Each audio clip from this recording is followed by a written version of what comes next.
Israel का उत्तरी, Lebanon का दक्षिणी इलाका बारूद की गंध से भरा है। हवा में ऑक्सीजन कम, बारूद ज्यादा है।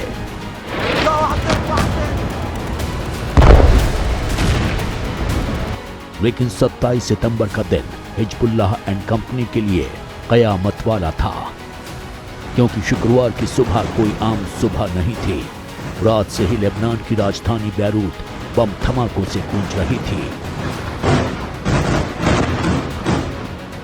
और टारगेट था हिजबुल्लाह का वो हेडक्वार्टर जिसमें इजराइल का मोस्ट वांटेड नसरल्लाह छुपा हुआ था। इस बात की लीड लंबी चली रह के पूरे नेटवर्क बिठाने के बाद इजराइल को मिली थी और फिर इजराइल के सुप्रीम लीडर का फोन आया और फिर शुरू हुआ ऑपरेशन फ्राइडे।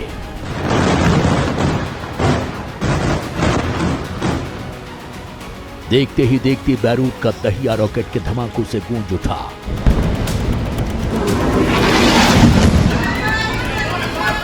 एक के बाद एक रॉकेट छोड़े गए जिन्होंने हिजबुल्लाह के इस हेडक्वार्टर को न सिर्फ नेस्तु नाबूद कर दिया बल्कि उसके चीफ नसरल्लाह का खेल हमेशा के लिए खत्म कर दिया।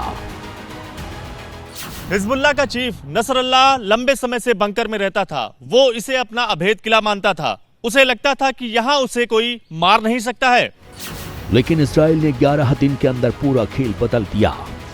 17 सितंबर को पेजर हमला किया, 18 सितंबर को वॉकी टॉकी से अटैक किया, 19 सितंबर को लेबनान पर मिसाइल अटैक किया, 20 सितंबर को 80 मिसाइल हमले किए, 21 सितंबर को 300 से ज्यादा मिसाइल दागी, 22 सितंबर को 500 मिसाइल हमले, 23 सितंबर को 1600 ठिकानों पर हमले, 24 सितंबर को बैरूत पर हमला, 25 सितंबर को बॉलबेक और बेल पर हमला, 26 सितंबर को बैरूत पर मिसाइल अटैक, 27 सितंबर हिजबुल्लाह के हेडक्वार्टर पर हमला जिसमें नसरल्लाह मारा गया। इजराइल ने कसम खाई थी कि वो जब तक हिजबुल्लाह को खत्म नहीं कर देगा चुप नहीं बैठेगा। I have a message for the tyrants of Tehran. If you strike us, we will strike you. There is no place in Iran that the long arm of Israel cannot reach, and that's true of the entire Middle East.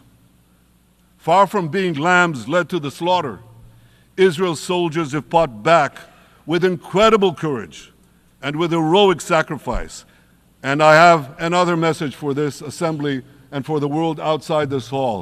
We are winning! इतिहास गवाह है कि Israel ने अपने दुश्मन को खत्म करके ही दम लिया, फिर चाहे वो दुनिया के किसी भी कोने में छिपा क्यों ना। हिजबुल्लाह का चीफ नसरल्लाह बंकर में छिपा था। उसे लगता था कि बंकर में उसे कोई नहीं मार सकता। उसे साफ तौर पर बड़े हमले को ध्यान में रखते हुए बनाया था। पिछले 13 साल से नसरल्लाह बंकर में छिपा हुआ था। वो कभी सामने नहीं आता था। जब भी हिजबुल्लाह के दहशतगर्दों को कोई संदेश देना होता, नसरल्लाह वीडियो कॉन्फ्रेंसिंग के जरिए संबोधित करता था। आमतौर पर इस तरह के बंकर का इस्तेमाल बड़े हमले से बचने के लिए करते हैं। सेकेंड वर्ल्ड वॉर के वक्त परमाणु हमले से बचने के लिए इस तरह के बंकर बनाए गए थे। हिटलर भी ऐसे बंकर में रहता था।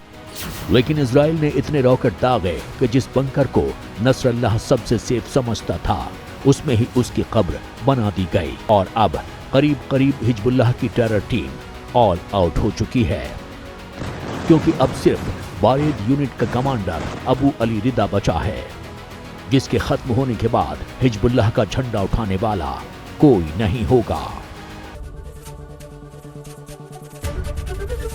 एबीपी गंगा, खबर आपकी, जुबान आपकी।